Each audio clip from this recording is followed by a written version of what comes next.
یہودیوں اور نصرانیوں کی مانند صابی بھی اہل کتاب کا ایک فرقہ ہے جس کا ذکر قرآن مجید میں 3 مقامات پر ہوا ہے۔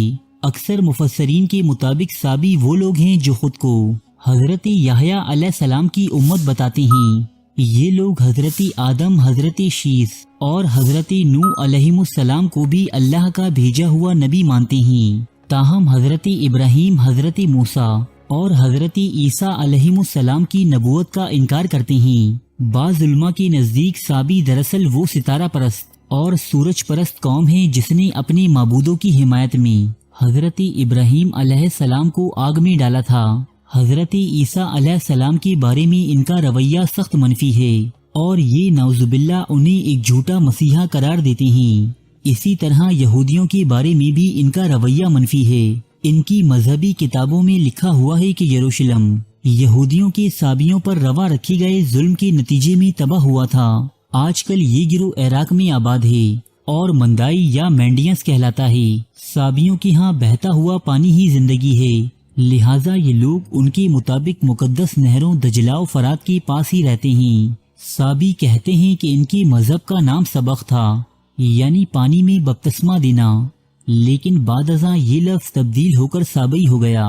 بعض مفسرین نے کہا ہے کہ لفظ صابئی کا تعلق اولاد ادریس سے ہے۔ ان کے نزدیک آخری پیغمبر حضرت یحییٰ علیہ السلام تھے اور زبور کو یہ لوگ آخری کتاب تسلیم کرتے ہیں۔ صابئی مذہب کی اصل تحریریں نبطی زبان میں ہیں، البتہ ان کی تراجم عربی زبان میں بھی موجود ہیں۔ صابئی اپنے عقائد کو سرعام بیان نہیں کرتے، یعنی ان کے ہاں مذہب قبول کروانے والے مشنری یا تبلیغی جماعت جیسے گروہ نہیں ہیں جیسا کہ اسلام یا نصرانیت میں موجود ہیں۔ ان کی مقدس کتاب کا نام گنزہ ربا ہے جو آرامی زبان میں ہے۔ تاریخ دانوں کے مطابق الصابئین کا آغاز مصر سے ہوا تھا۔ دور قدیم میں حضرت ادریس علیہ السلام کی نبوت پر ایمان لانے والا موحد گروہ ہی الصابئین تھا۔ یہ لوگ بت پرستی کے خلاف تھے، لیکن بعد ازاں یہ فرقہ گمراہ ہوا اور اس نے اللہ تعالیٰ کے ساتھ ساتھ نجوم یعنی مختلف ستاروں کی پرستش کرنا بھی شروع کر دی۔ یوں یہ قوم شرک اور کئی دوسری گمراہیوں میں مبتلا ہو گئی۔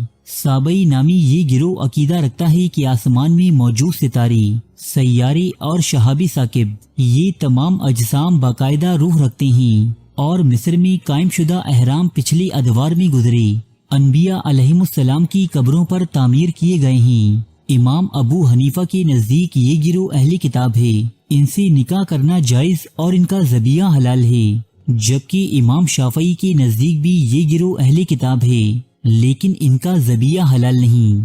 صابی مذہب میں بہتے ہوئے پانی یعنی دریا کو بہت زیادہ اہمیت حاصل ہے، اس لیے یہ اپنے نئے پیدا ہونے والے بچوں کو بپتسمہ دیتے ہیں۔